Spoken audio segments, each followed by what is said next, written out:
Hello, hello. Welcome, everybody. We're going to get started in a minute. I just wanted to, of course, to start by doing a sound check. If you could let me know if you can hear me, just drop me a comment in the chat and let me know if you're able to hear the sound of my voice. Because if you're not, then we need to get that started. Awesome. Rob, hi, welcome. Thanks for joining today. Cool, Bob, thank you. It seems like everyone's able to hear me. If you have any issues along the way, just drop them in there. I'd also just love to check in with everyone. Where are you all joining in from today? I'm leading the session from Brooklyn here in New York. Our guests are also going to be here in Brooklyn, but not co-located with me in another part of Brooklyn. I see, oh, awesome. We have August in Mexico City, Bob from in Bozeman, Montana. Anyone else wanna give us a shout? Let me know where you're joining us in from today. It's always nice to get a sense of where our attendees are located. Oh, Rob, hi. Thanks for joining Madrid. And Rob also from Chicago. That's great. It seems like we have, at least 3 continents represented here today, which is great. I'd like to see an international community. I see Brett's here as well in the comments. Hi, Brett. Hope you're doing well. Just to start off today, what I'm going to do is just begin by introducing myself. So, my name is Julio Terra.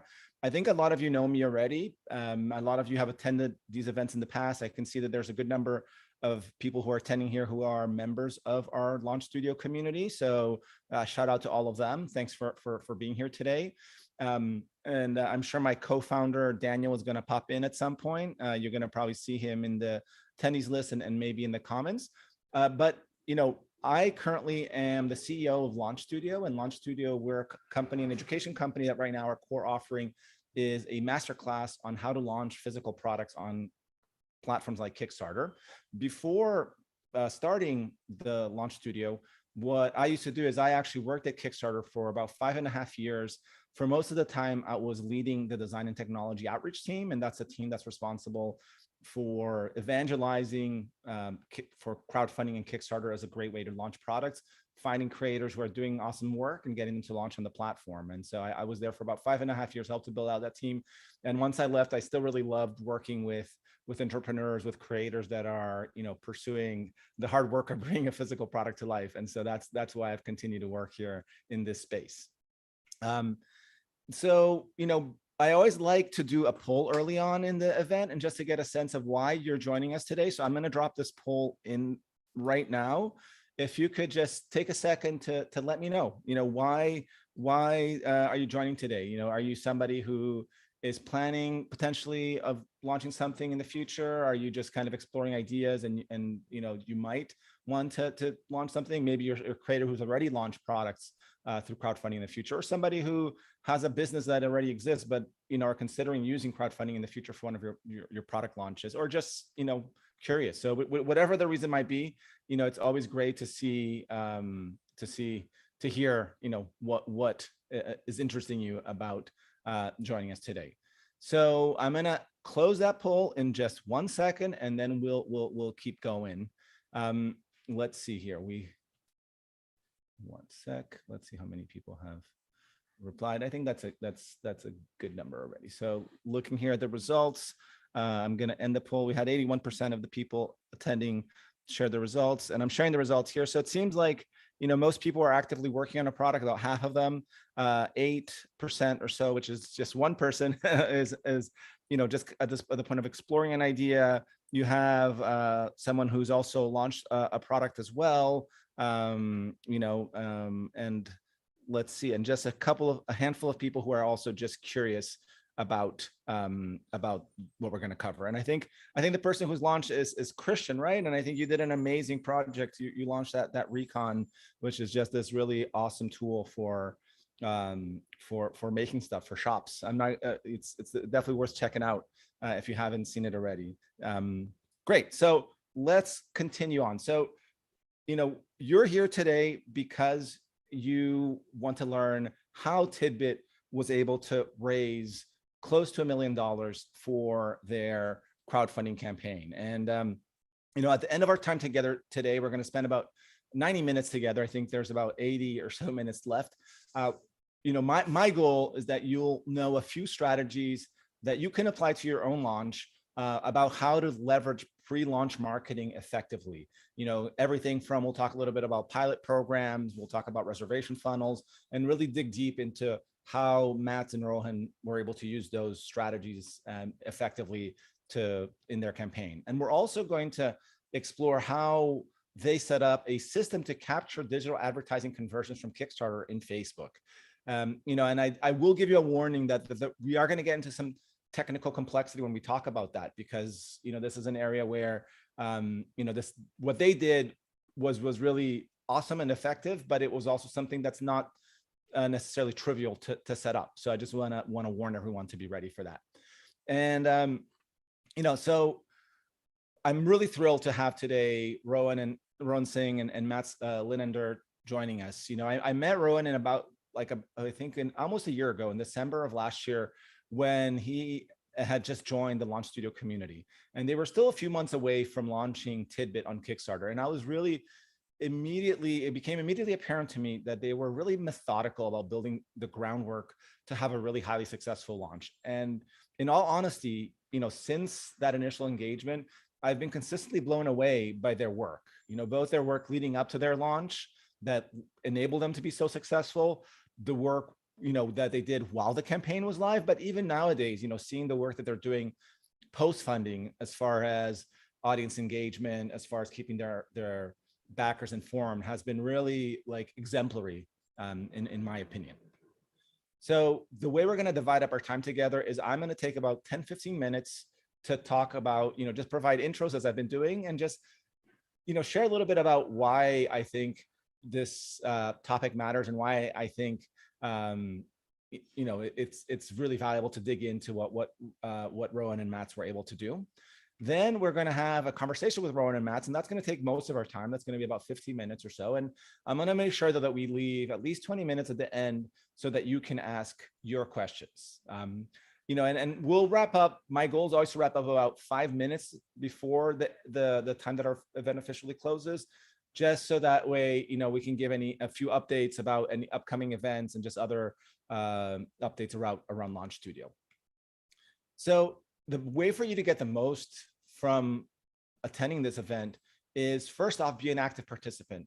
As you've seen, I've already asked a few times for all of you to provide some type of engagement. I've already asked you to provide answer a poll. I'll ask you a few times to share something in the comments. And really, the way to get the most value from this event is to participate in those ways. And one of the ways that I'll be asking you to participate is by dropping your questions in the Q&A window throughout the event. At the end of the event, when we have our audience Q&A, we are going to be exclusively taking questions from the QA panel in Zoom. And we are going to also essentially listen to what all of you think is the most interesting questions. So not only do I want you to drop questions in that Q&A window, but I also want you to upvote them. It's more commonly than not, we won't have time to get to everybody's questions at the end of today's event.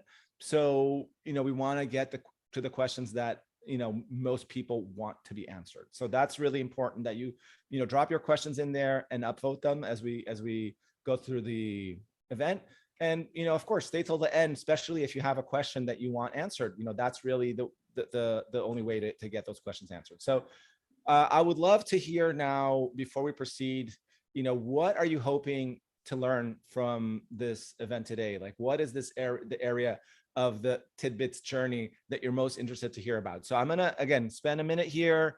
We will have a minute or two of uncomfortable silence if no one's willing to share, but really just tell us what you want to learn most about, because that will also help inform how we proceed today in this event. I mentioned, I think already, through some of the marketing materials that we did, I think, some of the core areas that I'm really excited to dig into is pre-launch. There's several things within the pre-launch phase of their campaign that I want to talk about, and the digital ads, especially for live campaign. Those are kind of two areas that I'm really excited to talk to Rohan and Mats about. I've had some superficial conversations with them about those things, but to dive a little bit deeper here today. So does anybody Is anybody here willing to share? Here we go. Rob Quinn just said pre-launch list building is the thing that he's really into and wants to learn. Christian, what they have implemented seems very similar to some of the internal dashboards that external agencies have, but charge an amount of money. Yeah, absolutely. I actually feel that part of what they've developed might be a little bit more advanced than a lot of the agencies have developed out there, though some part of it is definitely some of the tools that agencies have out there. So we will definitely get into that in a good amount of depth. Cool. So I'm going to proceed. If anybody else wants to share about what they hope to get out of here, please continue to drop that in there. I'll always be looking at the chat a little bit as we continue to move forward. So now just really quick, so my goal here is today in our conversation is to get into the details about how Rohan and Mats were able to raise $918,000 from over 5,000 backers. And so before I actually bring them in, I want to share about what are the, as somebody who's been looking at products launching in this space since 2012, I want to share today, like, what are the things that I've noticed as that I find are the secret pieces of the secret sauce that the Tidbit team brought to bear in their campaign. And there are really, three things that I think are the core ingredients of their secret sauce. And they can correct me during our conversation if they disagree. But this is, in my perspective, the first ingredient was their pre-launch marketing game. They spent about a year preparing for their launch. During that time, they did things like creating a small batch of handmade tidbits that they actually sold to, a small pilot community. They set up a community forum to engage deeply with people who are most excited about the product. They also started, as they got closer to the launch, they started running digital ads to scale their list, and they really masterfully executed on a reservation funnel. Like they were, of all the creators that I've talked to, I think they've done the most amazing job at this, even more than creators that I know who have worked with agencies like LaunchBoom and other agencies that really have the reservation funnel as a core part of their offering. So that's something that we'll dive into in a little bit of depth. The next ingredient that they really kind of hit the ball out of the park was the way that they both told their story and the way that they were thoughtful about the user experience of their leads, their backers, their fans. So, to begin with, they didn't work with an agency, a crowdfunding agency in terms of one of these full service agencies or even for digital ads, but they did work with a production studio to develop a really standout video. And they also collaborated with a graphic designer to create a visual language for their brand that was really compelling. And then they brought meticulous attention to detail when they crafted their project page to really, bring all these things together in a way that, your product in the mind's eyes of your prospective backers is really brought to life by that project page. It is that project page. And they really, crafted that so perfectly to bring their product to life in a really compelling way in all different aspects of their product. And lastly, they also stitched together, the way that they stitched together their ads, their landing page, their email communications, to nurture fans and to get those fans to convert when they launch was also really thoughtfully done and really effectively done. So as much as, to be honest, we're not going to focus as much on this ingredient of their secret sauce as the other two ingredients, but I did want to call it out because as much as we're not talking about it as much during the rest of the event, it was something that was really critical and really essential too. And the last ingredient that I really, this one was one that really blew me away and is the system, the ad tracking system that they developed. They were the first creator that I know that were really able to send conversion data from Kickstarter, Facebook in the way that they did. And I'm not saying nobody else did it. As much as I've been working in this community for a long time, and I have a pretty extensive network in this community, I by no means know all the strategies and all the things that creators have done, that agencies have done. But from my experience, what they did was really unique, and the value they were able to get out of it was really unique. And so, but beyond that, in the digital ad side, of course, this tracking created this really awesome opportunity, but they also did an amazing job at taking advantage of that opportunity by being very strategic about the way they approached developing ad creative and testing ad creative. And we will get a little bit into that as well today. Great. So now what I'm going to do is I'm going to just bring Mats and Rohan into the event, because right now they're just sitting in as attendees. I'm going to promote them to panelists so that way we can start our conversation. And Mats and Rohan, just to let you know, you will have to unmute yourselves once you come in here, because I think it auto mutes you when you're yeah. Great. Awesome. Hi guys. Hey, good to see you. Good to see you. And just wanted to check everybody. I assume everybody can hear them fine. I can hear them well. I just wanted to make sure that if everyone can give me a thumbs up. If you guys, yeah, great. Bob, thanks. You're being, I appreciate your contributions, Bob. You're always being the first one to let us know when we ask these questions. So yeah, so guys, I'm super excited to have you here. You know, I wanted to start our conversation today just by hearing a little bit about your backgrounds. You know, what were you doing before you launched Tidbit? You want to start? I'll start. By the way, thank you for all the kind words. I don't think we're all that good at what we do, but but I appreciate it. So I have a computer science background. First job at a university was at Spotify as a software engineer. I did that for a couple of years, became an engineering manager, did that for a couple of years, became a product manager and moved to New York to work in infrastructure together with Rohan. Did that for a couple of years. Then I switched into data science, did that for a year, and then I became a data science manager, did that for a year, and then I was done with Spotify. And Rohan showed me this PCB and this project, and I started doing that. That was February 2020, I think. Yeah, right before the pandemic. Like Yeah. right before. Yeah, weeks. Yeah. So my background is also software. I don't have a comp sci degree like Mats, so I just kind of stumbled around, don't really know what I'm doing for a while. But we worked together at Spotify. That's where we met. And then after that, I was working at Facebook, you know, joined the evil empire, worked there for a little bit. And then just a bunch of different kind of software places. And the whole time I was also interested in kind of the hardware and electronics world. And actually you helped cultivate that interest, I think. Yeah, so that's kind of what eventually like brought me to wanting to build something and wanting to work on our own company. And that was actually just a few months before Mats joined as well. Awesome. And what I know, Rohan, you had some experience launching another product on Kickstarter previously. Can you just share a little bit about that experience that you had from the past? Sure. Yeah. So that was a fun experience. That was more of a with Tidbit, like going in, it was like, we're going to build a company. With that experience, it was definitely like, oh, this would be a fun project. So it was actually a 3-speed bicycle. Around the time that Mats and I both moved to New York, so I'm a cyclist. I have so many bikes, like I don't have enough space for them. But a lot of folks that we knew, Mats included, were like, okay, I live in New York. I want to get a bicycle.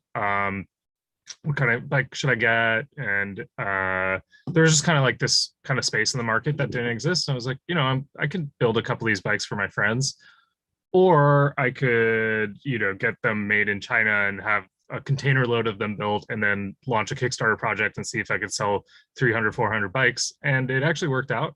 So that was a pretty fun project. That said, I would definitely recommend not starting your first thing that you're ever building to have it be like physically gigantic. That was a giant kind of pain. Yeah. And just out of curiosity, how many projects approximately have you guys backed on Kickstarter? I'm just getting a sense of your Kickstarter familiarity before you launched. I think I've backed something like 55 projects or so. I think I've seen 50 projects and I've backed maybe 2. One of them is Rohan's bicycle, which is not my bicycle. Yeah. Awesome. So let's dive into now a little bit further into Tidbit. So you mentioned that you know, Tidbit, it seems like you really started working on it early 2020. What was the inspiration? I mean, you said that you mentioned that you wanted to build a company this time around versus just building a product, but what inspired you to start down this path with a specific product? So for this specific thing, it was it really started for a very specific singular use case, which was I used to work in the city in Manhattan and live in Brooklyn. I live on top of the subway. I take the train to work, and I would be getting ready in the morning. I'd get out of the shower or whatever, and not know, like, do I have 3 minutes to the next train, or do I have 15 minutes? Like, do I need to hustle, or do I need to, do I have some time? And to check that out, I would pull out my phone eventually, and then look at it. And then I would then also, open up Twitter. This is around, the 2016 to 2020 era. So you can imagine what it's like opening Twitter or like looking at your notifications and scrolling. And then by that point, I've actually missed the train anyway. So it's like, okay, somebody must have solved this, right? Like, can I just get one way to look at this one particular piece of data that I really care about?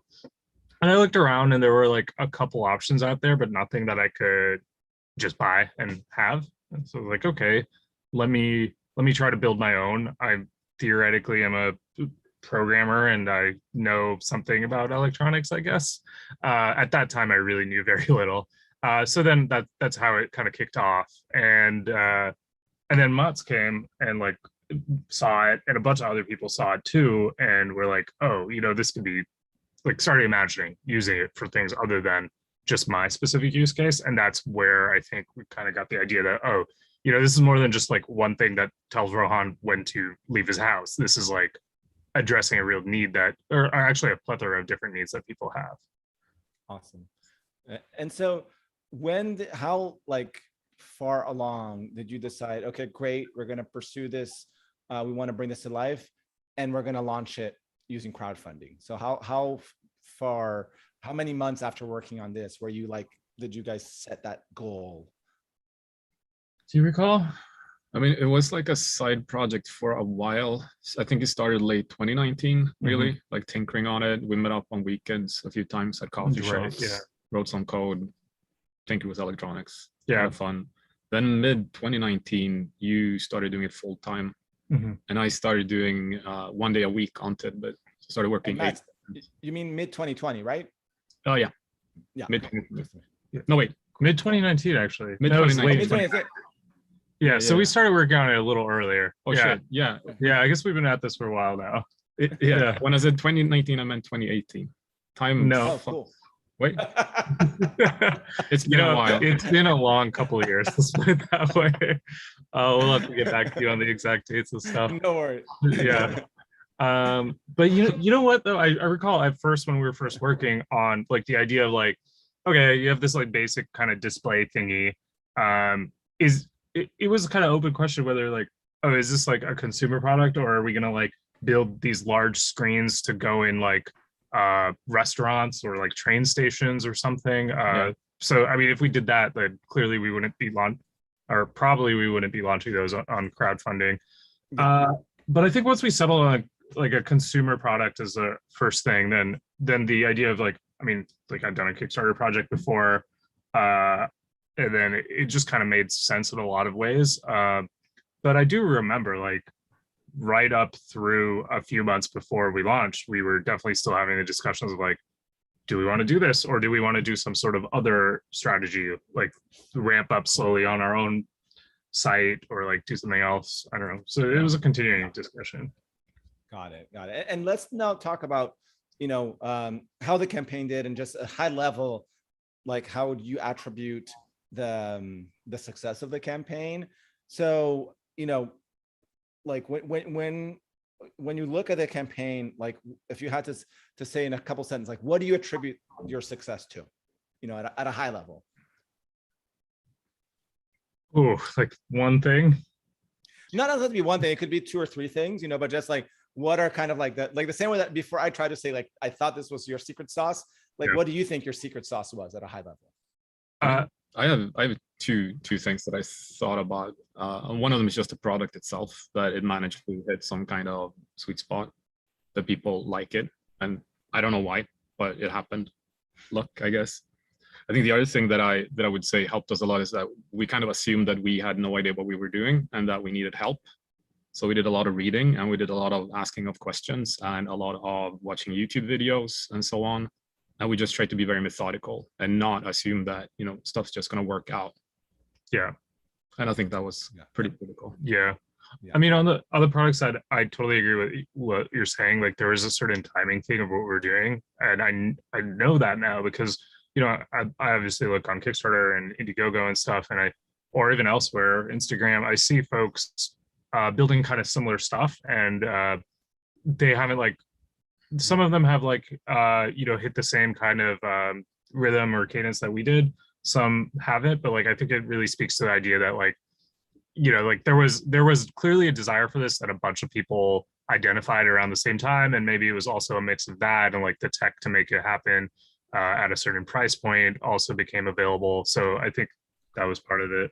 But if I had to say, I totally agree with you on our approach of making it methodical and questioning everything. But if I had to pick one tactic or strategy that really made a huge difference, I think it's the thing we did with the $1 deposit reservation, pre-reservation, pre-Kickstarter, putting the product in front of people and asking them hey, would you give us at least $1? Are you actually willing to take out your credit card and pay us for a product that's going to come in the future?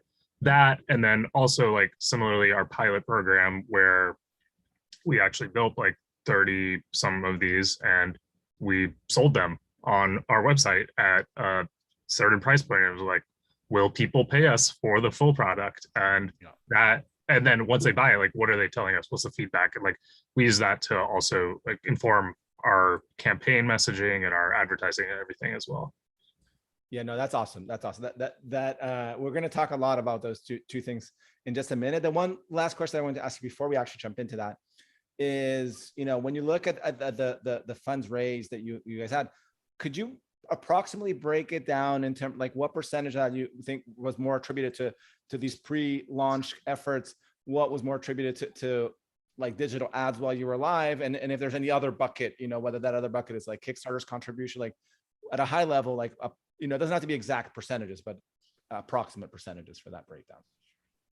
Yeah, we tried to dig this up, and the best guess we have, or the best estimate, I guess, sounds more professional, is that somewhere around 35 to 40% of backers came from pre-launch activities, reservations, and newsletter subscribers, that type of thing. Yeah. And then I think somewhere between 30 and 40% appears to have happened organically. Yeah. And then I don't remember what that leaves, but around 20%, 15% would have been from paid ads while the campaign was running. Got it. That's great. Yeah, no, that's super helpful. And so now we'll dive into some of those key areas. We'll start, of course, with the pre-launch community building. And I think the fact that you guys worked on that part for so long, it's really awesome. I love what you were just mentioning, Rohan, about this interplay that you had between building community and developing the product and how they kind of fed each other. I think that's one of those things that it's actually quite rare.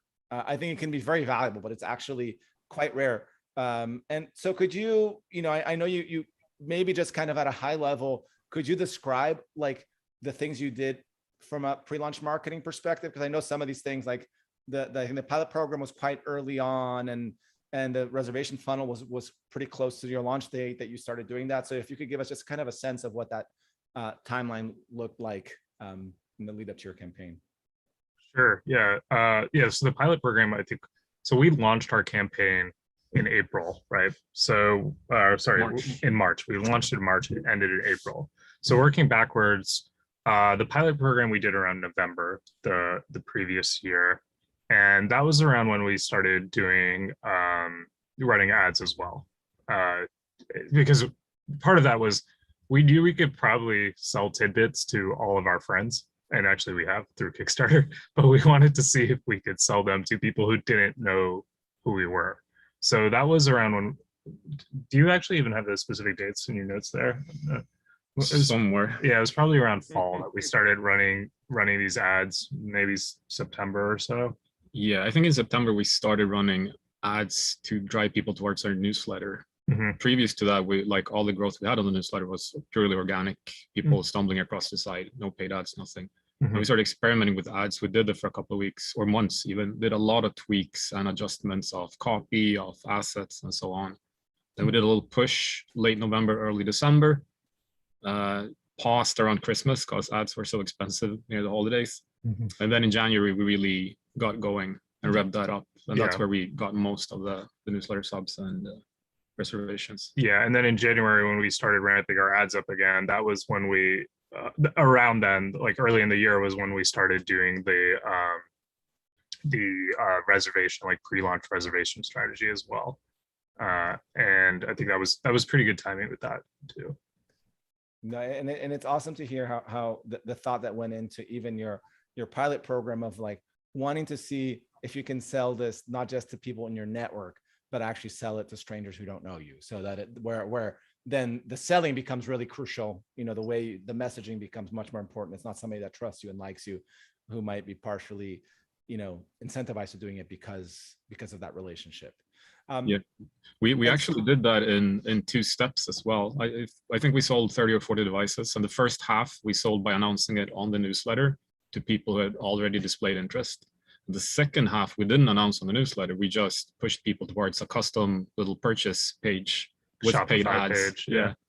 So that was like specifically trying to reach people that had never heard of us before, never been in contact with us before, to see if they would convert into purchases, and they did, and that was like a big, strong signal for us. Yeah. And how? Oh, sorry, go on, Rohan. I was just gonna say, I think like a big part of the reason that I wanted to do that too was because, I mean, we were talking about plowing a good amount of money into all the stuff we would, and time to actually build a Kickstarter campaign, right, around a product, and didn't want to do that if it was the wrong product or the wrong price point. I wanted to see some signal before we moved on that.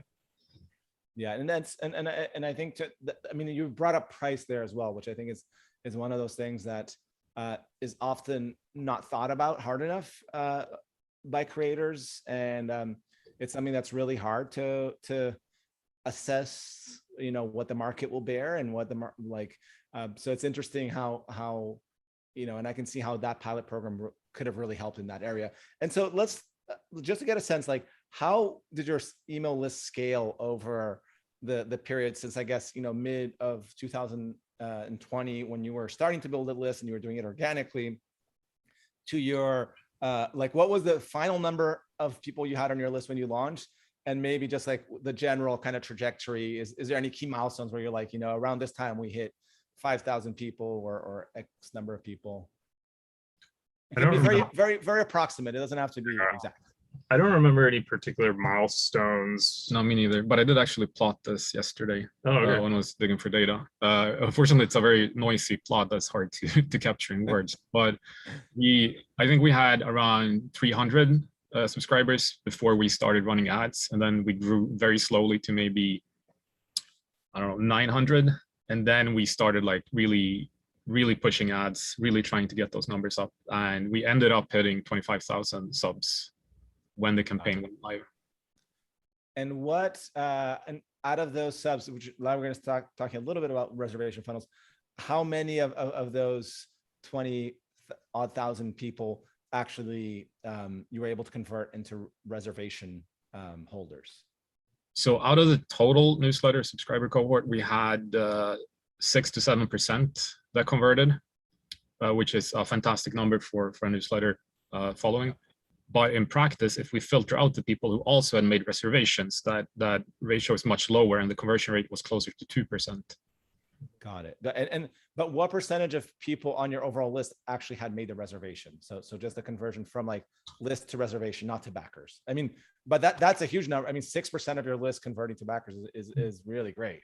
But yeah, I think it's actually like 2 overlapping circles, right? Because once we started pushing for people to make reservations, how were we doing? Like, I'm trying to remember, like, there definitely were a lot of people who made reservations who just weren't on our newsletter at all. Like, they just made the reservation, which I actually like. That was our preferred thing, right? Rather than like, you sign up for the newsletter, is like you give us $1 versus we pay $1 for you to subscribe and maybe give us money. And what So just kind of thinking about that a little bit, the fact that also you had some people that were following you for a really long time, even though it seems like you really scaled close to the campaign, how did you communicate with people across this, 8-month period or so? Did you have like a pretty regular cadence? Was it more ad hoc? How was that? It was definitely ad hoc, which I think, in a sense, it's a missed opportunity. I don't know that we could have really done much better. Like we probably could have, but it was a very busy time, and there were just two of us at the time, so it was just like whatever we could do. And it was also kind of at the time we were like pretty deep in like product development and productionizing things, and didn't really have like a lot of great like updates to communicate. I'm sure we could have found something, and I think that would have made a lot better use of our newsletter. So it was like pretty ad hoc, and it was mostly around things like, oh, we're gonna be launching on Kickstarter on this date, or like major announcements like that. I think part of it was also because at the time I kind of had this philosophy of like, I don't really like getting a lot of emails, so I'm not gonna send many. In the time since, I've learned that people like our emails, they respond to them well, and it actually generates clicks and conversions and stuff. So now I'm like super happy to communicate on a regular cadence. But at the time it was more ad hoc. But I remember, like, I think we did was like we kind of try to keep track of some of the product improvements we'd made, like new applets, new integrations and stuff like that. And every now and then we would kind of talk about posting a new newsletter, and we would look at what we'd done and realize that, oh, we actually have 3 releases here. That's like at least 2 sections of the newsletter. Can we come up with a third? Okay, we have enough content. Let's send it out. Yeah.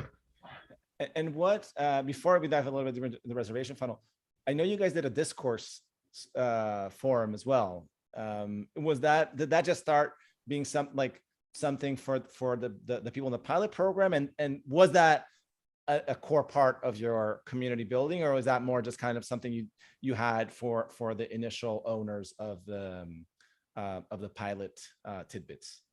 It became a core part of our community building, but it definitely started as, oh, we're sending out these devices to people. They should have some way to contact us and give us their ideas and stuff other than, just email.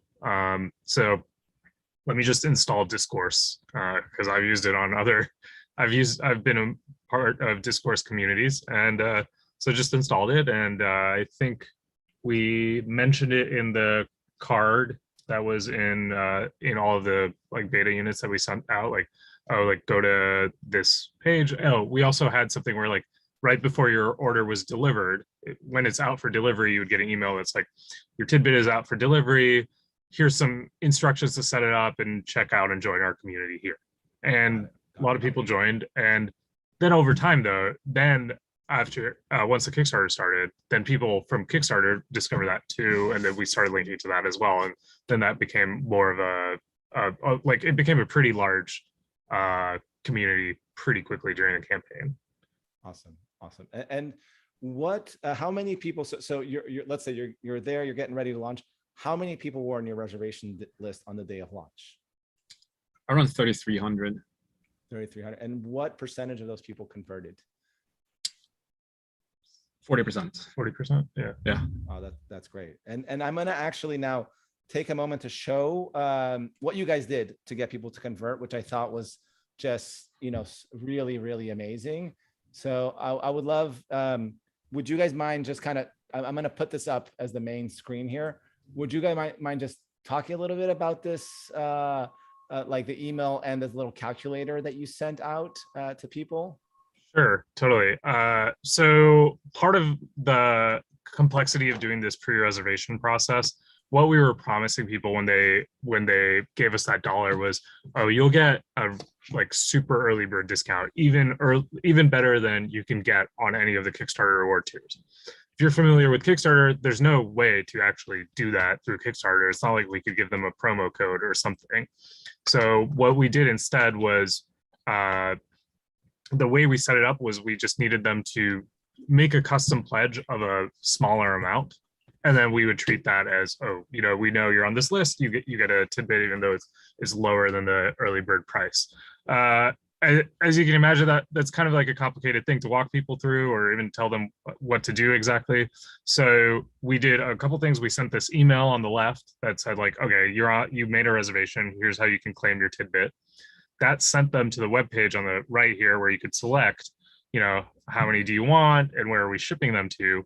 And that would tell you exactly how much you have to pledge. Say $160 for 2 instead of the normal like 200 or whatever. And then it would link to the Kickstarter page. And then we had the little video that would show you how to do it.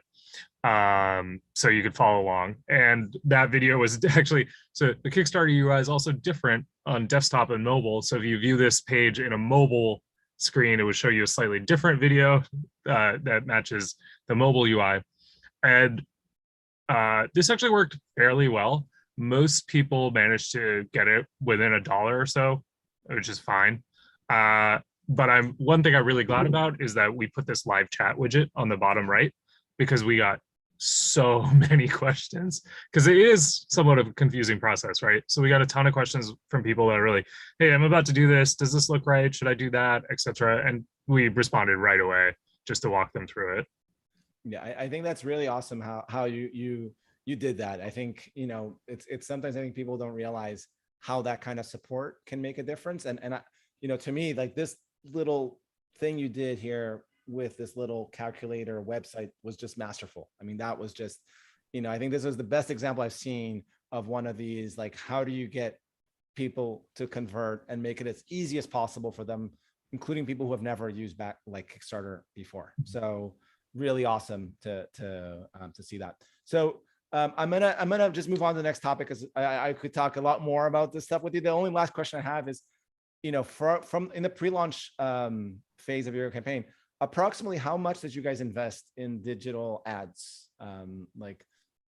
What's the ballpark scale? It was around $50,000 in ads.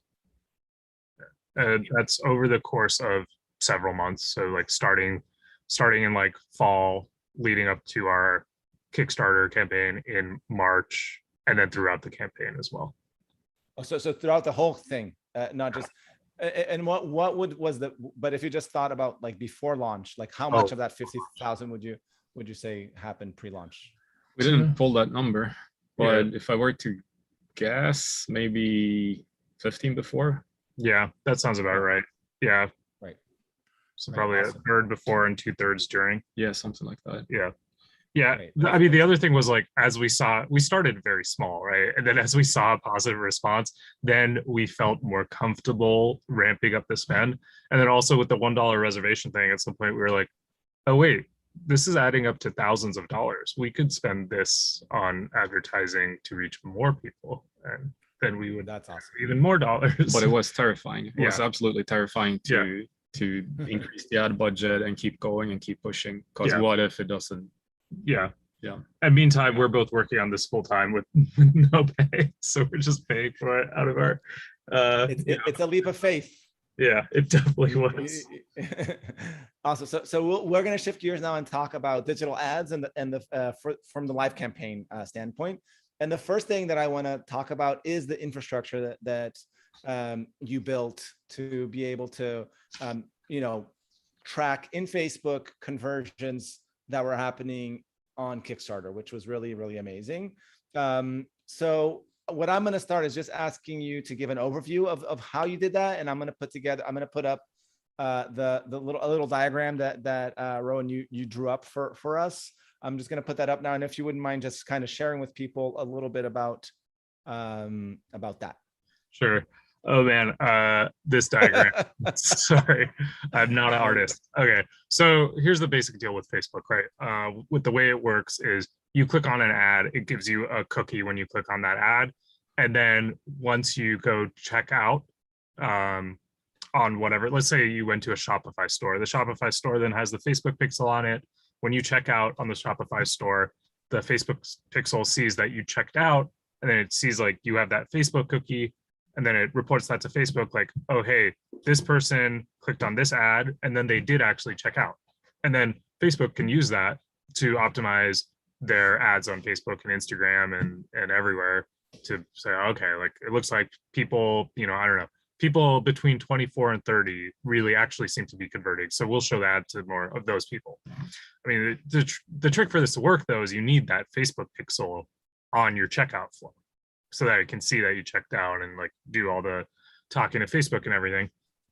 Problem is Kickstarter doesn't support this at all, right? There's no place to put in a Facebook pixel. And so once you click, if you set up a Facebook or Instagram ad that takes someone to Kickstarter, Facebook knows they clicked on the ad, and then that's it. It's just a black hole. Like there's no optimization past that of like, oh, it looks like these people, this group of people are more likely to actually back your campaign.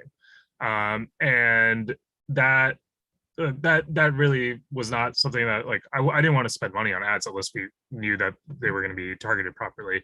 So we were looking around at like, like how could we do this? And what we eventually ended up doing is this. So when you clicked on one of our ads, instead of taking you directly to Facebook, it would take you, step number one, it would take you to our web server. And our web server would then in the background talk to Facebook server and say, hey, that person who clicked on this ad, we got that. They are on our server now. And then we would store that Facebook cookie that would normally be stored by the Facebook pixel. We would store that in our own database. And then we would redirect you to our actual Kickstarter campaign. And this all happens in, less than a quarter of a second. So it didn't really affect your experience. As far as you could tell, you just clicked on it, you're on Kickstarter. Now, when we sent you to Kickstarter, though, I don't know how familiar everyone is with UTM parameters, but they're this thing in Google Analytics. So we would send you to Kickstarter. So it's really getting into the weeds, but we'd send you to Kickstarter with a slightly different URL that had a parameter that Google Analytics could recognize. And every single person got a unique parameter. And the reason that matters is because then later, and this is now we're looking at the bottom half of this diagram. So later, every 60 minutes or so, we would ask Google Analytics. And remember, Kickstarter does support Google Analytics. So you can hook up your Kickstarter campaign to your Google Analytics account. So we would ask Google Analytics every hour or so, hey, who has actually backed our campaign? How many conversions do we have? And then we'd pull all those out. And then we would look at that UTM parameter, right? And we'd be like, okay, so that UTM parameter, let's go back to our own database. That matches up with the unique UTM parameter that we gave Mats when he clicked on the ad, or that we gave Julia when he clicked on the ad, or whatever. And then we would then be able to say, okay, so this, well, we don't actually know who the person is. We just knew it was like this click that came from Facebook actually generated a conversion. And based on that, then our script running on our server could then go tell Facebook, hey, that click with this like Facebook click ID or Facebook cookie or whatever actually did end up backing our campaign. And also here's like how much they spent and like everything that Facebook would usually get from a Facebook pixel integration on Shopify or whatever. And then Facebook was able to use that data to optimize our ads. And this worked. I'd say about like 30 to 50% of clicks were successfully or matched in this way. So it's not 100%, but it was definitely more than zero, and it was enough to allow the ads to optimize. Yeah, no, this was amazing, and I know this, we got into a little bit of the weeds there, but I just think it's important to get into the weeds because this is a technically complex thing to do. It's not something that I think you both have experience as software developers, which is what enabled you to both architect this and then execute and implement it effectively. And I think, and the one other context that I want to give people here is, I know you said the numbers was like you were able to match 50 to 30% of conversions, and I think it's important though to put that into the context that just in general, you like even in a place where you have pixel and everything working perfect, you still often are not able to match 20 to 40% of conversions because of like cookie blockers and all these other technologies that make it hard. So I just want to put that into context that drop that you guys had, it's less than a site that would support this technology, which I know now has changed too, but it's still, that drop is not from 100% to 50 to 30%, but it's actually more from like possibly being able to track 70 to 60% to 50 to 30%. The one caveat I know when we were talking earlier that we wanted to, of course, mention to everyone here is that, you know, things are changing with Facebook, with you know, iOS privacy updates and all, which is having an impact on Facebook ads that I've been hearing a lot from other creators right now.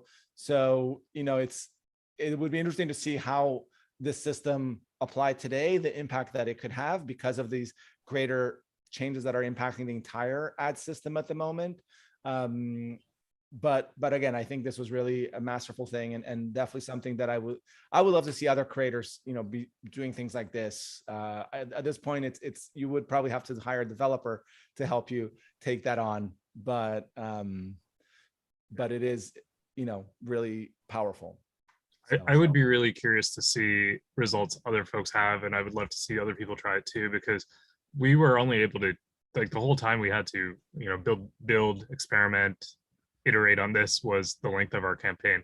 So I'm sure we could, I'm sure there's much better ways to do it, but it needs to be like worked on incrementally, you know? Absolutely. You know, and if anyone here, you know, who hears this does that, please, you know, reach out to me and I'm happy to connect you with these guys.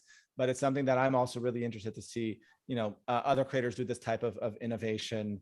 You know, and just the question that I have is, if you were to run a campaign again, would you set up a similar system like this? I think the answer is probably yes, but is that a fair assumption? Was it worth yeah, totally. I mean, I think we would definitely make slightly different decisions to try to make it better, but it was, I mean, what's the alternative is like you just run ads and don't have any data, or I guess you work with the agency that hopefully has something similar that could do something like this, right? Yeah. What do you think? Is that? No, I think so too. But yeah. I would be really worried about investing too much time in it, given all the changes in iOS.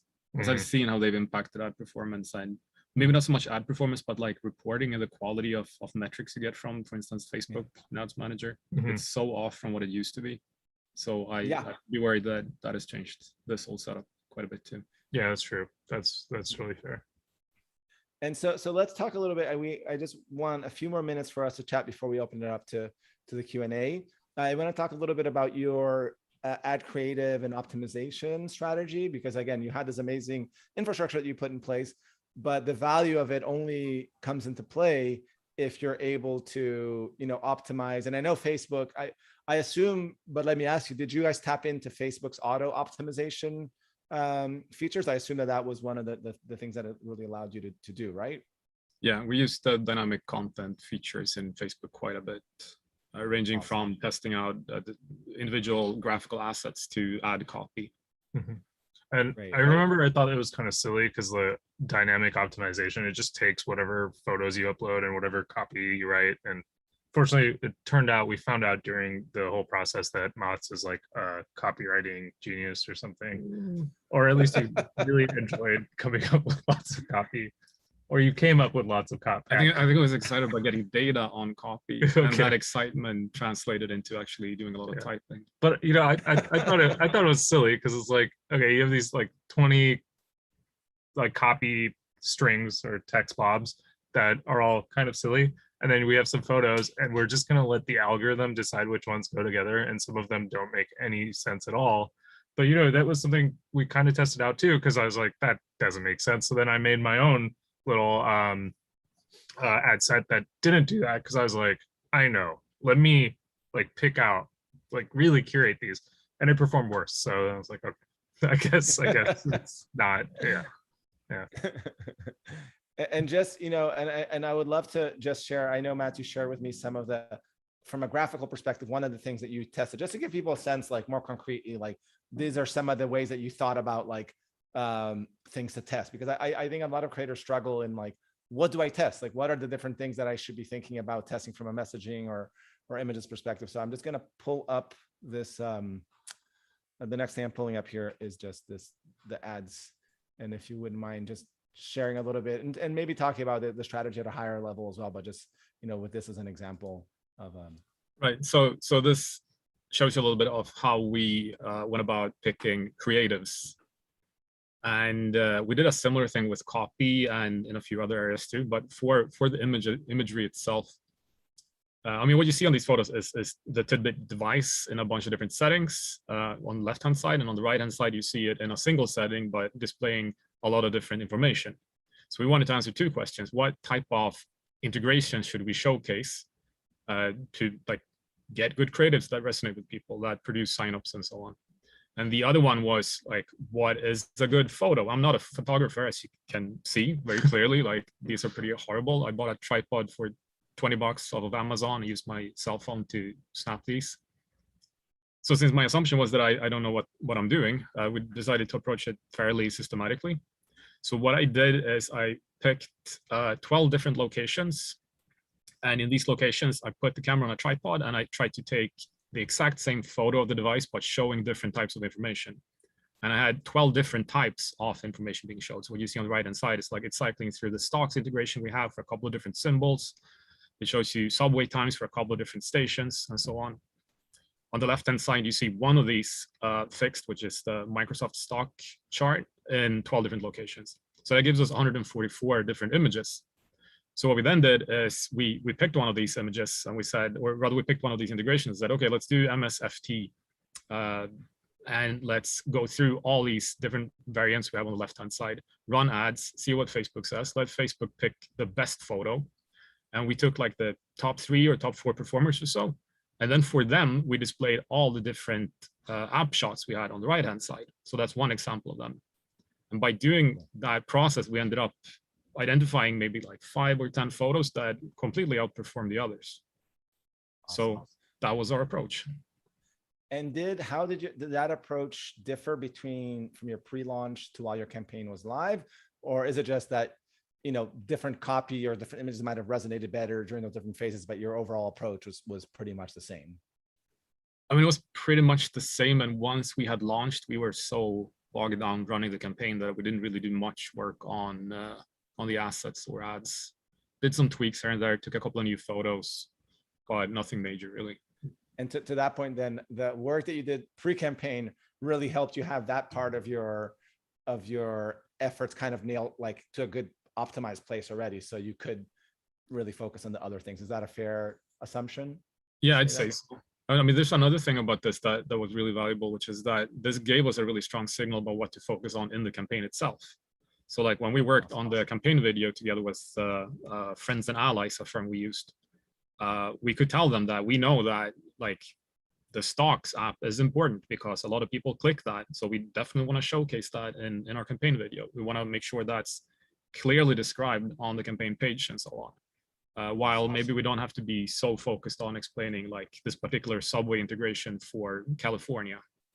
Yeah, that makes a lot of sense. Great. So the one final thing that is actually getting us a little bit off topic here that is just kind of like general question. So not focus anymore specifically on ads. One question I wanted to ask is I been talking a lot about how it's amazing that you guys were able to do all this without an agency and how, and it is really impressive, the work that you did. But the question I have for you is, if you were to launch again, let's say you're launching Tidbit version 2.0, or would you take on all this work on your own again, or would you use an agency to take that on? Because I know that there's additional costs, but it's also, you guys worked really hard and put a lot of time and effort in order to be able to do all those things. Like what's your take on that? There's a lot of things that we've done ourselves that maybe in the future we wouldn't, but what we were just talking about last week or earlier this week, there was another example of a thing. But I think generally in like everything we've done with Tidbit, even the things we lean on other people for now, we've tried to at least teach ourselves the basics and learn how they work so that we can make good decisions about like, if we were going to work with an agency, who do we work with and why would we pick one place over the other place? Other than, if Julia, if you recommended them, but other than that, like, well, you want to have, and I think it would be the same thing if we weren't technical and we needed to build this like product that is technical. and you know, there's parts of it where like there's hardware and electronics that like I'm we've each worked for years and years in software, but like hardware, we can do it. But like I'm glad we got ourselves to the point where like, okay, we built this basic thing. So now we can like talk to electrical engineers or mechanical engineers and figure out who to work with. That said, like if I had to answer like if we were going to do another campaign, I probably would like to hire somebody and work with somebody to or an agency to do a lot of stuff.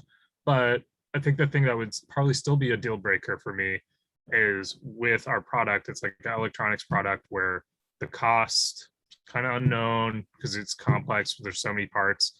The margin was kind of unknown. So the pricing model for a lot of agencies where it was like, you know, a percentage of revenue that sometimes is quite high, that just wouldn't be workable for our kind of business model. And I'm kind of glad that, you know, we didn't go with some sort of contract where we would be giving away like 20% of our revenue, because then we would basically be in the negative at this point. But or I mean, I don't know about the negative, but like, you know, we would be a lot more boxed in.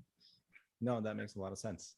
Okay, well, with that, I mean, I you know, I have a bunch of other questions for you, but I want to make sure that we get to our audience questions. So I'm going to ask everyone now if you would please make sure that you upvote questions and add your questions in there. We're going to start always with the questions with the most upvote. And if there are no upvoted questions, we will go chronologically from which ones were submitted first. So we have a few questions that have been upvoted. I see Jason's question. Jason, good to see you, man. Jason was asking, curious how you nurtured your newsletter subscriber once they signed up. What types of messaging, consistency of messaging, especially for those who signed up earliest. So what can you share a little bit more in that area? I mean, I think you kind of mentioned it, Mats, about we did do those like feature wrap-ups. I'd forgotten about that, where it was like, oh, we've added these 2 new apps, or we're doing this or the other, but I don't think we had consistency. No, and we weren't systematic either. Yeah, we definitely were not nurturing in any way.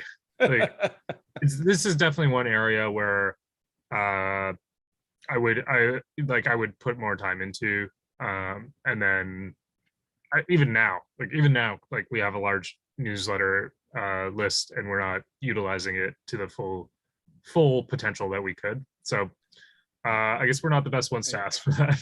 Well, you know, the one counterpoint I'm going to give you, though, I think I do think you both have very high standards for just because I mean, you're saying even just looking now your communications with backers and everything, you know, I not to say that what you're saying, like I'm sure there was room for improvement or whatnot, but just seeing the way your communications are right now with backers, I don't know with on your subscriber list, maybe on that area you guys have been really not investing any time or effort, but your backer communications are superb. I mean, I think there's, you know, you're one of the projects that I always now use as an example of like really thoughtful and informative updates. So I don't know if your updates are public, but you know, I would recommend people to go and check it out if you're ever wondering what's a good way to develop quality updates to you know, keep your backers informed. Cool. I'm gonna just jump to the next one just so we have as much time to answer as many of these as possible. So we have Christian asked a question that's been upvoted.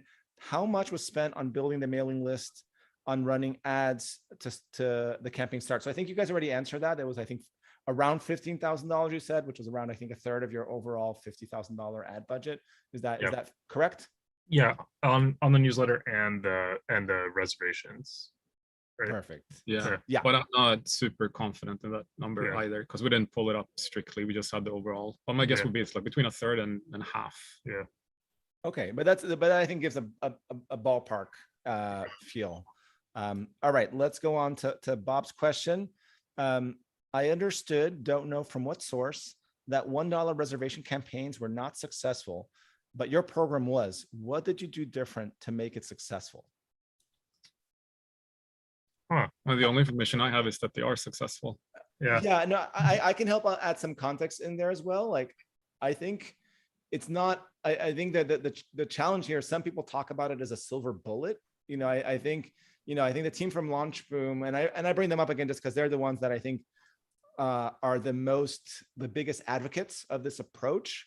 I think if you look at some of their materials, it makes it seem like this is like the holy grail, the thing that can solve any launch issues, which that's not the reality. Like, it's a tactic that can help you, but it's not a guaranteed success. And there are some agencies that have a perspective that is like, they don't think it's a strategy that they adopt.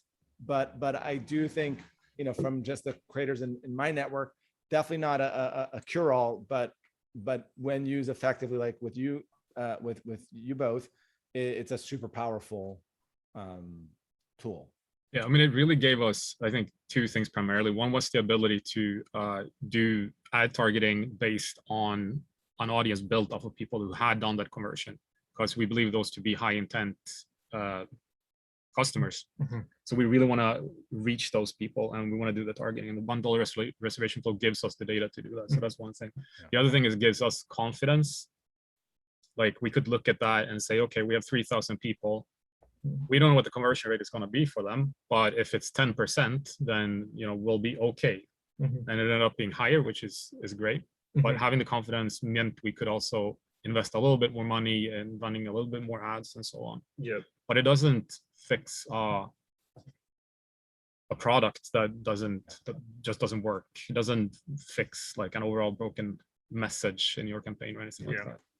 Yeah, and I think that's a great point, because I do think I think this is like a layer to add on top of your campaign. If you've already have a really great landing page and you have really great, like if you've done, it's not something like, it needs a really strong foundation underneath it.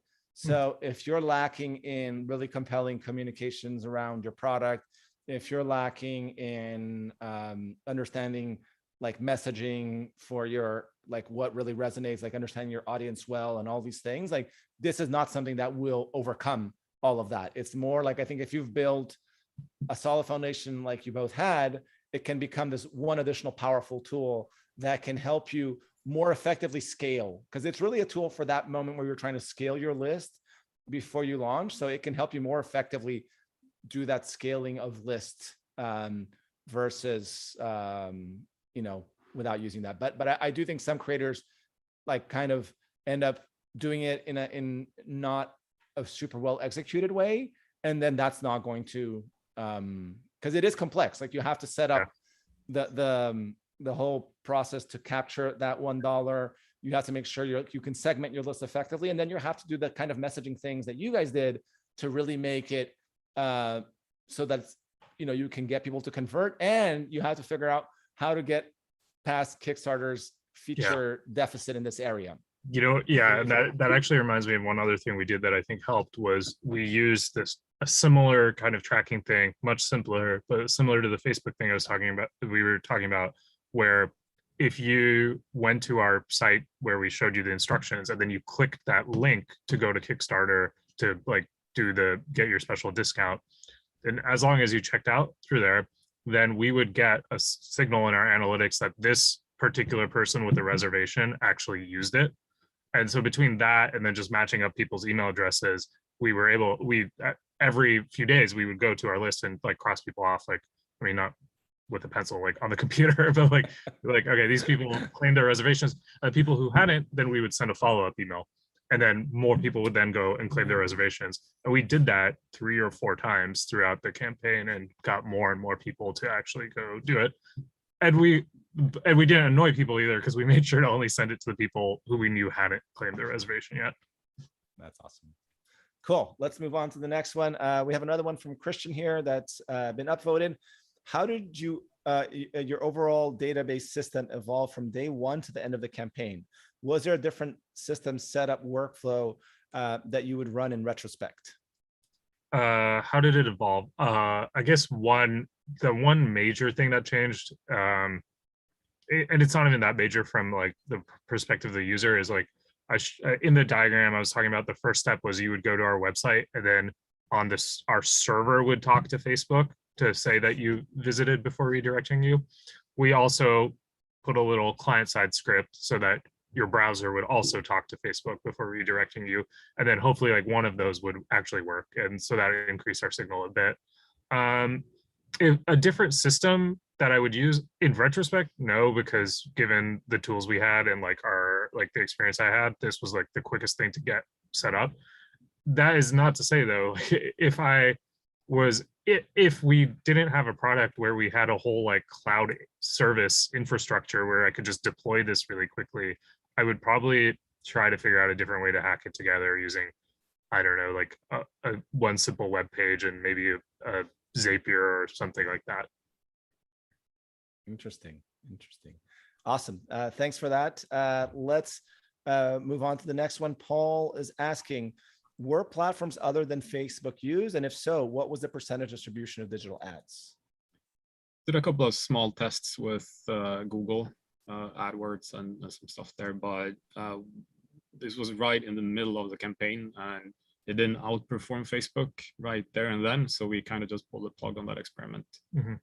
And to be clear, by Facebook, we also mean Instagram. Yes. Which is where a lot of stuff came from. We tried TikTok a little bit, but neither of us really being the target demographic or knowing how to use TikTok did a really poor job of it. I think there's a good match between that and our product, but haven't quite figured it out yet. I started TikToking this summer, not producing content, but like swiping through story. I kind of like this, very addictive. We could do something there. Yeah. You know, it's interesting because I think just recently you've seen some members of our community that are very TikTok heavy, and it is pretty impressive. Like we're talking a few of our members, one of them got 120 million views on some of their, which is, you know, their campaign is live right now. So if anybody wants to check it out, it's Houndsy. But I'm interested to see how that converts, because that's the unproven thing for me with TikTok. Clearly, a lot of traffic impressions you can get from there if your product has some compelling nugget to it, but how easy it is to get that to ultimately become people that could potentially back your project or buy it somewhere. So all right, next up from Rob, how was the process of finding manufacturing partners? Where are you in producing the devices? So this is a funny question because we definitely wanted to be one of those campaigns where we have this stuff buttoned down, and when the campaign closes, we just send the check to our contract manufacturer and the stuff is made and it ships and it's good to go, right? And we thought we were there, and we were like getting close to there, because we didn't want to take forever to ship. But you know, in practice, nothing's ever that simple. So originally we had a CM that we were working with in China, who I'm not sure how we got in touch with them. Probably just online, wasn't really a referral or anything. And we were literally, like, the campaign ended, we were getting ready to wire them the funds, but we thought to like go have an independent auditor go check out the whole facility and everything. And the result, with lots of photos and a detailed report, was something like, you know, maybe they could make 500, but like, you've sold over 5,000. There's no way this facility is up to scale for what you're trying to do. So that was a real shock, and that was extremely stressful. Yeah. And then we were just, you know, kind of like panic mode, but, you know, like try to make it useful. So then I think a big takeaway from that was like, okay, we need to find partners who, through like our networks or like people we know, and we're really lucky to work out of this workshop in Brooklyn. It's like a co-manufacturing space called theprepared.org.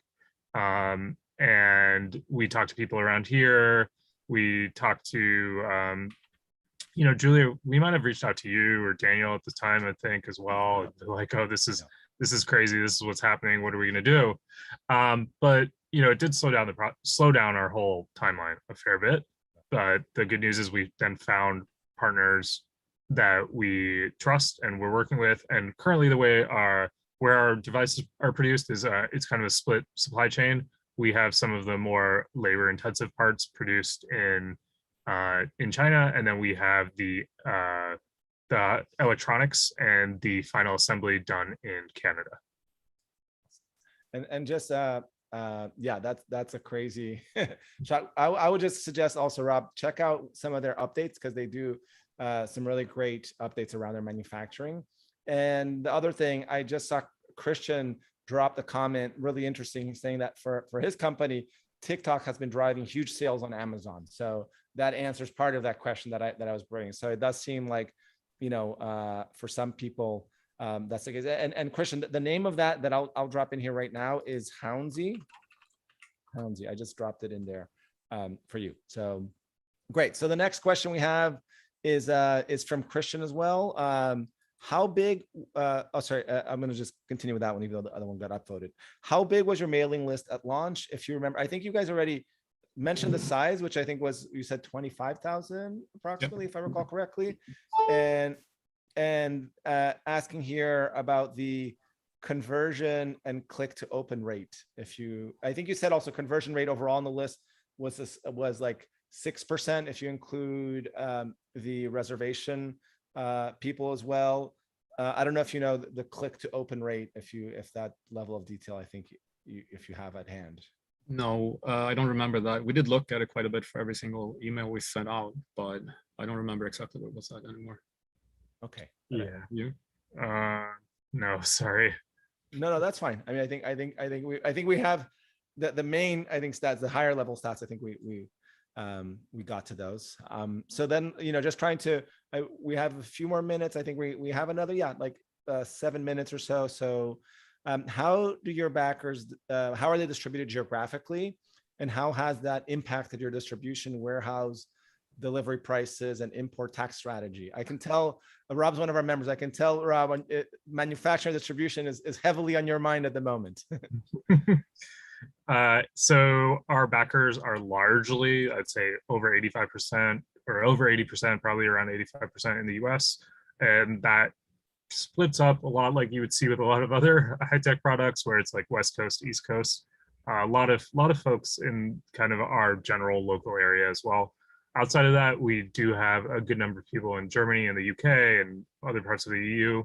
And then lastly, we have a few like random places as well. Australia, Singapore. Yeah, exactly. We didn't really open up those markets originally. We encourage people outside of the US and outside of the EU to use a parcel forwarding service. Yeah. But then we gradually started adding more markets as we got more and more requests and so on. Yeah. In terms of distribution strategy, so one thing we were really clear and upfront with everyone, I think it was even written into like our like reward text and whatnot, is like, we're going to ship this to you if you're outside of the US. It's coming duty unpaid, and you might be on the hook for duty or VAT, and it's going to have a US charger. Like we're not having different SKUs for different countries and so forth. So that said, we looked into, maybe we could make this better for people. We talked to potential distribution partners in like Ireland and stuff. In the end, though, it's just like, there's so much else going on that, just another thing to figure out. So like now we're working with one distribution center in New Jersey, and they are going to ship internationally. And, shipping out one unit at a time to every country, it's not cheap, but we made sure to account for that in our international shipping costs. In terms of import taxes, so the backers are kind of on the hook for that, and I know that's not the best feeling, but we've just been pretty upfront with people that's kind of how it is. We ship it out, and if your country charges you VAT, yeah. I mean, I think it's really hard to take that on unless you have like shipping centers in Europe or something like that. Like otherwise, it's just really hard to be able to be responsible for the duties and so forth. But cool. Let's go on to the next one. Another one from Christian. This is an easy one. Easy in the sense it's simple. I don't know if it's easy. I don't know if you have the data at hand. What kind of return on ad spend did you see during the campaign? Do you guys have a sense for what that was? So we spent all in all around 50 grand, and we raised 900-ish. Yeah. So ROAS around 18. I mean, if only we're that. Yeah. But you guys mentioned that only about, you said probably 20 or so percent of your live campaign pledge, like your overall pledges can be attributed to live campaign ads. So I think you would calculate it more just looking at that 180,000. It's still great. It's still a really good ROAS. You're 180,000. You spent $30,000 and got 180,000. So I think if you take the lower bound where we're like, okay, this definitely came from digital advertising, like for sure, like the conservative estimate is 10. So it's probably somewhere between those two, you know. Awesome. So yeah, that's a great return on ad spend. Cool. So Anthony's asking, did you leverage in-person events or co-branding partnerships to reach new audiences? Part of our plan was definitely in-person events. We were like, you know what we're gonna do is, like, our products is so visually viral. So we are gonna take it to every coffee shop and bar in Brooklyn and Manhattan, and everyone's gonna see it and it's gonna be great. And then there was a coronavirus and none of that happened. Yeah, so we didn't really do that, or we didn't really set up any strategic partnerships either. With one exception, there is one Tidbit at the No String Cafe in Brooklyn. So, you know, if you ever need a coffee. Awesome. So back on the shipping fulfillment area, Alex is asking, how did the parcel forwarding service work, or how does it work? I don't know. Have you guys already started shipping things out through them? So we do not ship through a parcel forwarding service. What we would tell people whose countries we didn't ship to directly is, you can use a parcel forwarding service. And we had a list of like, here's like 5, we haven't tried them, but like, you know, if you're in this country, you might want to try this or this. And the way these services work is like, the customer signs up and they get a US address, and then you just ship to, they use that for everything. Like, even if they're buying stuff off Amazon, and then that just gets shipped, you ship to that US address, and then it's that forwarding service figures it out with the customer of how to get it to their home country. Awesome. Cool. We have another 2 minutes and we have 3 questions. Let's see how many of them we can get through. Anthony's asking, how did you incorporate user feedback or split testing into the product evolution roadmap? So we haven't done any split testing or A/B testing of the product itself. We've done A/B testing on our website and some stuff like that. We've done a lot of testing on ads, but on the product side, absolutely nothing. And the reason is primarily that we have a fairly small number of active users, or at least we had leading up to the campaign, 30 or 40 in total.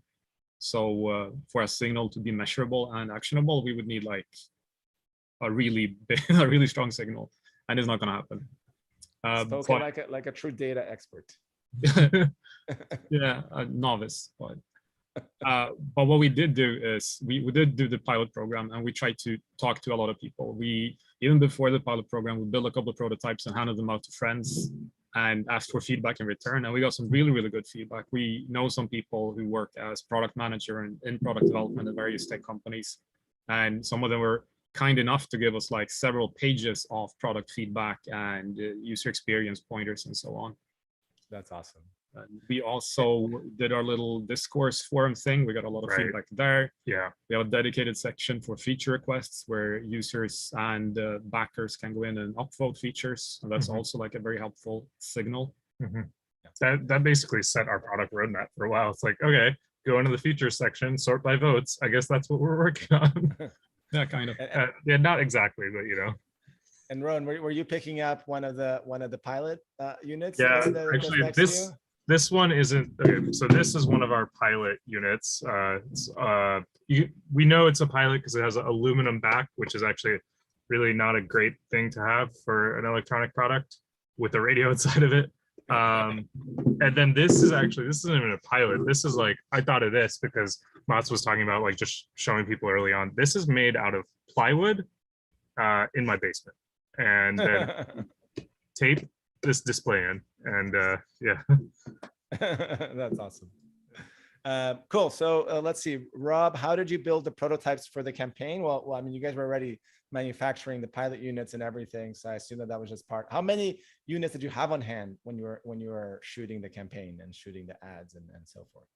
We were always short on units, so yeah, so maybe a few. At this point, what we were doing is like we eventually, so like this one is the plywood one. Definitely, this is just a model. Like, I mean, it works, but we didn't want to shoot with this. What we did though was we got a bunch of these like production wooden frames from the CM that we were hoping to work with at the time, or actually maybe this was from the CM that we ended up working with for the frames, and then we just assembled them in house. The most difficult part was always having the circuit boards, the PCBs on hand, but we tried. And it was always like a frantic search for parts. Like, oh, we need to get 2 devices to the film crew in California. How do we do this? Yeah. Go through the pile of enclosures. Oh, that's a reject. That's a reject. This one kind of know it's broken. Yeah. Yeah, I can see how that's tough when you need the perfect looking one. So I know we're pretty much on the time, but we have one question that I think might be an easy answer. Did you consider using Amazon Logistics, for your shipping?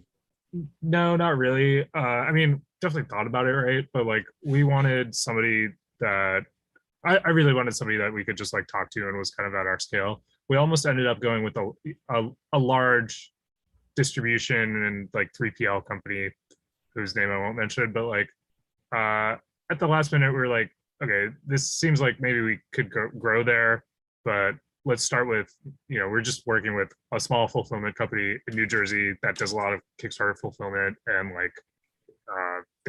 we call them on the phone and they talk to us. And actually, Julia, I think they know you because I talked to them on the phone. They're like, oh yeah, we were just hanging out with you. So yes, I think I know who they are, but I won't mention them unless you mention them. It's up to you. Well, I mean, I'm happy to. We're working with Fulfill Right, so they've been great, and we have our first pallet arriving at their distribution center probably like right now. I'm gonna go check when we get out of here. Awesome. Well, I know we had another question come in, but I think it's time to wrap up. I want to make sure we get everybody out of here on time. So, I think just a few things that I want to say as we come to a close here. One is, I'm always looking for feedback, and also, well, before that, check if you got a lot of this event, if you liked how the event went, if you learned a lot, make sure to check out our previous events that you can find on YouTube. The link is right here, go.launchstudio.com/YouTube. Always looking for feedback to make these events better. Send me an email at julio@launchstudio.com. I read all these emails and they're really, really helpful. So what can we do to make the event better? Who do you want to hear from? What you want to hear about? Please tell us that. We are going to take a couple months break from doing these events, partially because it's December, end of year, partially because I'm going to become a father a second time. So I'll be taking a couple of months for paternity leave, but when I'm back early next year, probably around late February and March, we'll start this event series again, or some evolution of it.